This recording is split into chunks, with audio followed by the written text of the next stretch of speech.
Yes start करते हैं JEE mains 2019 का जनवरी का 11 जनवरी शिफ्ट 1 का पेपर। ये पेपर आपने आज ही दिया होगा, मैं आज ही इसका डिस्कशन आपके साथ कर रहा हूँ। पेपर बिल्कुल सब सिमिलर हैं, कंसेप्चुअल बेस्ड हैं। मैंने हर एक को हर सेशन में जितने आईटी के लिए थे एक ही बात बोलता था कि आप 11th-12th के बेस को स्ट्रॉन्ग करो। अगर आपका बेस स्ट्रॉन्ग है, अगर आपका फाउंडेशन स्ट्रॉन्ग है, अगर आपकी बेस बुक 100% सॉल्व होती है तो आप जेईई मेंस के पेपर को बहुत अच्छे से कर सकते हैं। कुछ बच्चों ने इस पर लिखा भी था कि सर ऐसा नहीं होता, अगर हमने ये बुक नहीं करी तो नहीं होगा। मैंने हमेशा एक ही बात बोली और बोलता आ रहा हूं, क्योंकि मैं आपको बता दूं कोई भी ईयर का पेपर उठा के देखो, अगर फाउंडेशन स्ट्रॉन्ग है तो पेपर बनेगा। यानी अगर आप 12th मैथ्स में 100 स्कोर या 11 मैथ्स के सब्जेक्ट में 100 स्कोर कर सकते हैं तो जेईई मेंस में आप पूरा पेपर सॉल्व कर सकते हैं। बस बशर्ते कि बहुत स्ट्रॉन्ग कंसेप्ट के साथ पढ़ाई की जाए। और मोस्टली क्वेश्चन वो हैं जो मैंने फाउंडेशन में कवर भी किए थे। जैसे अगर ये क्वेश्चन देखें तो ये क्वेश्चन आपको देखते ही मिलेगा, y = x/1 + x²। इसकी रेंज पूछिए। मैंने आपको एक कंसेप्ट बताया था कि a/b 1 कब होता है, a/b greater than 1, a/b less than 1, a/b = 0, a/b infinity. अब इसमें देखिए ऊपर x है पर नीचे 1 प्लस समथिंग है, हमेशा नीचे 1 से बड़ा होगा। इसका मतलब आपको रिजल्ट ऊपर से डिनोमिनेटर बड़ा है, यानी हमेशा लेस देन 1 वाली कंडीशन आएगी।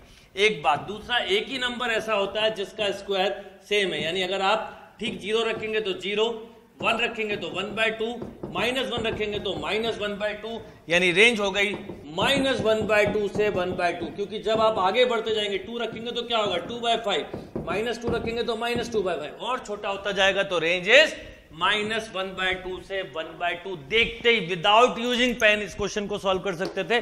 और अब इस क्वेश्चन को अगर मेथड से करना होता तो आपको ये भी बताया था x² y + y = x, then x² y - x + y = 0।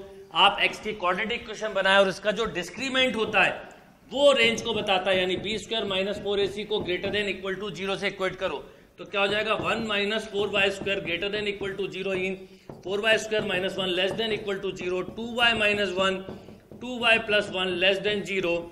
Roots आ गए -1/2 + 1/2। आपको रेशर क्या चाहिए था, नेगेटिव, तो रेंज हो गई माइनस। ये मेथड हुआ, पर मेथड नहीं, इसको लॉजिक से करना। मैंने आपको फंक्शन पूरा आधे से ज्यादा लॉजिक से बताया, क्योंकि रेंज निकालना सबसे अच्छा तरीका होता है कि अगर लॉजिक से करें तो बहुत जल्दी होता है। फिर मेथड पे जाएं और जो चीजें आपको कंसेप्चुअली समझाई हैं उन पे अगर आपने वर्क किया होगा तो पेपर बहुत अच्छा आपका जाने वाला है। नोट कर लीजिए क्वेश्चन। यस, नेक्स्ट क्वेश्चन देखते देखिए। डिफरेंशिएशन का क्वेश्चन है। क्या क्वेश्चन है, if x log base e log x - x² + y² = 4 then dy/dx। याद करिए, अगर इंप्लिसिट फंक्शन है तो एक स्टेप में, वैसे आप इसको y² को छोड़ के ट्रांसफर भी कर सकते थे, पर आप सिंगल स्टेप में कर सकते हैं। कैसे? क्योंकि differentiation of implicit function is differentiate with respect to x numerator and differentiate with respect to y denominator partially. तो पार्शियली अगर इसको डिफरेंशिएट करूंगा तो देखिए x log t का 1/t into t, तो log x का 1/x -2x upon with respect to y, यानी 2y।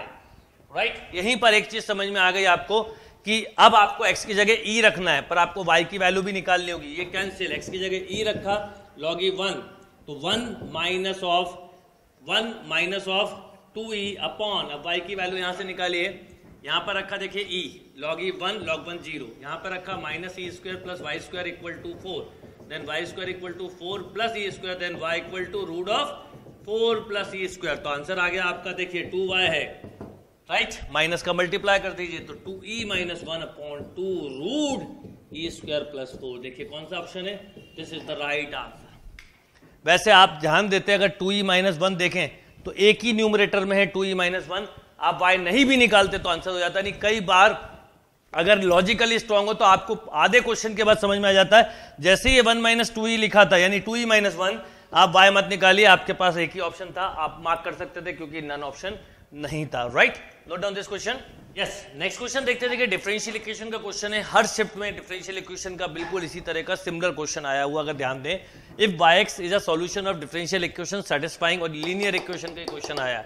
अब देखिए इसका डायरेक्ट तरीका हमने पढ़ा हुआ है, integrating factor e power x का डिवाइड कर दो 2 + 1/x dx, मतलब logically e power 2x + log x, या ऐसा भी बोल सकते हैं x × e पावर 2x। ये इसका इंटीग्रेटिंग फैक्टर आया। सॉल्यूशन क्या होता है बोलिए, y × इंटीग्रेटिंग फैक्टर = q। ये दोनों ऐड हो जाएंगे तो e पावर 0 1, तो x बचा तो x² / 2 + c। देखिए कितनी स्पीड में क्वेश्चन सॉल्व हो गया। ये डायरेक्ट कंसेप्ट बहुत स्ट्रांग होना चाहिए जब भी आप क्वेश्चंस कर पाएंगे स्पीड में, क्योंकि आपको पता है अगर dy by d x plus p y equal to q दिया है तो solution y into integrating factor equal to q into integrating factor plus c. अब ये जो है मेंटली करना है कि क्यू मल्टीप्लाई किया इसका, ये ऐड हो गया, ये जितना मेंटल वर्क करेंगे उतना अच्छा। सबसे अच्छी ट्रिक ये होती है, आप में से कई लोग ये गड़बड़ करते हैं इस क्वेश्चन पे ये ट्रिक, इस क्वेश्चन पे ये ट्रिक्स। नो, सबसे अच्छी ट्रिक है कि आप स्टेप्स को कम करो, मेंटल कैलकुलेशन ज्यादा करो। अब आपको गिवन है 1 पर, x की वैल्यू 1 पर क्या दिया हुआ, तो x की जगह 1 रख दीजिए, और y दिया 1/2 e पावर, देखिए यहां 1 रखा तो 2 हो जाएगा, इक्वल टू 1/2 प्लस 1/2, ये -2 दिया है, 1/2 प्लस ऑफ c। राइट, देखिए यहां पर क्या करा आपने, x के प्लेस पर जब आपने 1 रखा तो गिवन था y की वैल्यू 1/2 e पावर -2, तो y की जगह रखा 1/2 e पावर -2, x की जगह रखा 1, यहां पर भी x की जगह 1 रखा तो ये e पावर 2 हो गया। अब ये e पावर 2 ये आपस में कैंसिल, 1/2 से 1/2 कैंसिल हो गया, इसका मतलब c का वैल्यू आ गया 0, c का वैल्यू 0 आ गया। इसका मतलब इक्वेशन कुछ इस टाइप से हो गई, देखिए y e power 2x into x equal to x²/2, या ऐसा भी बोल सकते हैं y equal to 1/2 x e power -2x। ये हमारे पास क्वेश्चन बन गया। y इक्वल टू, इसको बाद में भी कर सकते थे दूसरे राउंड में भी, -2x। अब एक चीज बताइए, अगर मैं यहां पर log 2 रख दूं x की जगह तो क्या log 2 मिलता है? नहीं मिलता, यानी ये ऑप्शन रिजेक्ट। क्योंकि आप देखिए e पावर, जब आप ऐसा लिखेंगे e power log base e2 minus के साथ, तो आपको 1/2 मिलेगा, ये नहीं मिलेगा, ये भी नहीं मिला। राइट, इसका मतलब बी ऑप्शन भी रॉन्ग। yx डिक्रीजिंग, अगर इंक्रीजिंग डिक्रीजिंग देखना है तो डिफरेंशिएशन कर देते हैं।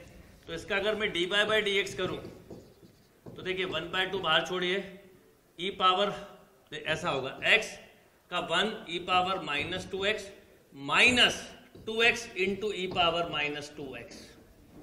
e पावर -2x आपने जब कॉमन लिया तो 1 - 2x for increasing f dash x greater than 0, decreasing f dash x less than 0। अब देख लीजिए, चाहे 1/2 से है भी तो क्या हो जाएगा बोलिए, अगर आप 1 - 2x को इंक्रीजिंग के लिए ग्रेटर देन 0 से कंपेयर करेंगे तो 2x लेस देन 1 यानी x लेस देन 1/2।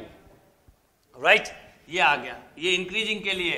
और डिक्रीजिंग के लिए क्या होगा, 1 - 2x लेस देन 0 यानी 1 लेस देन 2x यानी x ग्रेटर देन 1/2। तो यहां पर क्या हो जाएगा, यहां 1 तक दिया है तो decreasing in 1/2 to 1, this is the right answer. तो सबसे पहले आपने क्वेश्चन सॉल्व किया, फिर आपने वैल्यू पुटअप करी जो ऑप्शन ए बी की थी।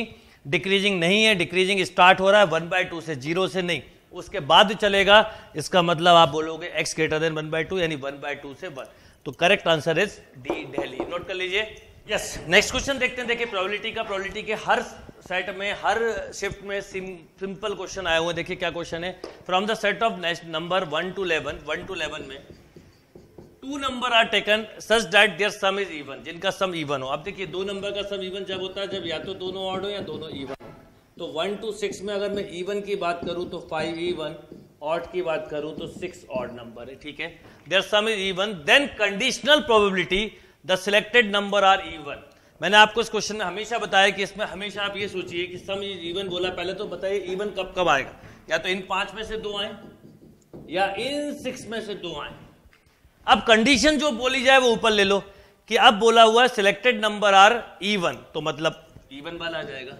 सिलेक्टेड नंबर आर ऑड बोलते तो ये ऊपर आ जाता। तो जब भी कंडीशन परम्यूटेशन का प्रोबेबिलिटी का क्वेश्चन आए तो पहले आप कंडीशन पूरा क्वेश्चन करो नीचे, और फिर जो कंडीशन बोली है उसमें से वो उसका एक ऊपर ले जाओ। अब इसको सॉल्व कर लीजिए, आप सॉल्व इजीली कर सकते हैं। 5 × 4 2/1 सबसे कैंसिल, 5 × 4 6 × 5 20/20 + 30 50 यानी 2/5 इज अ राइट आंसर। यानी अगर सिस्टमेटिक वे में आपने पढ़ाई की है, अगर आपका फाउंडेशन स्ट्रांग है, आपने 12th बहुत अच्छे से पढ़ा, 11th बहुत अच्छे से पढ़ा, तो ये पेपर बहुत अच्छा जाने वाला था और वो करना भी चाहिए था। वैसे भी ये पेपर 12th के पहले था, इसलिए इस बात के बहुत चांसेस थे कि पेपर को टफ ना बनाया जाए, बल्कि 12th के बच्चे जो पढ़ रहे हैं उनको इसमें डर ना लगे। तो ये बिल्कुल ध्यान रखते हुए बनाया गया और बिल्कुल वैसे ही पेपर है, नोट कर लीजिए।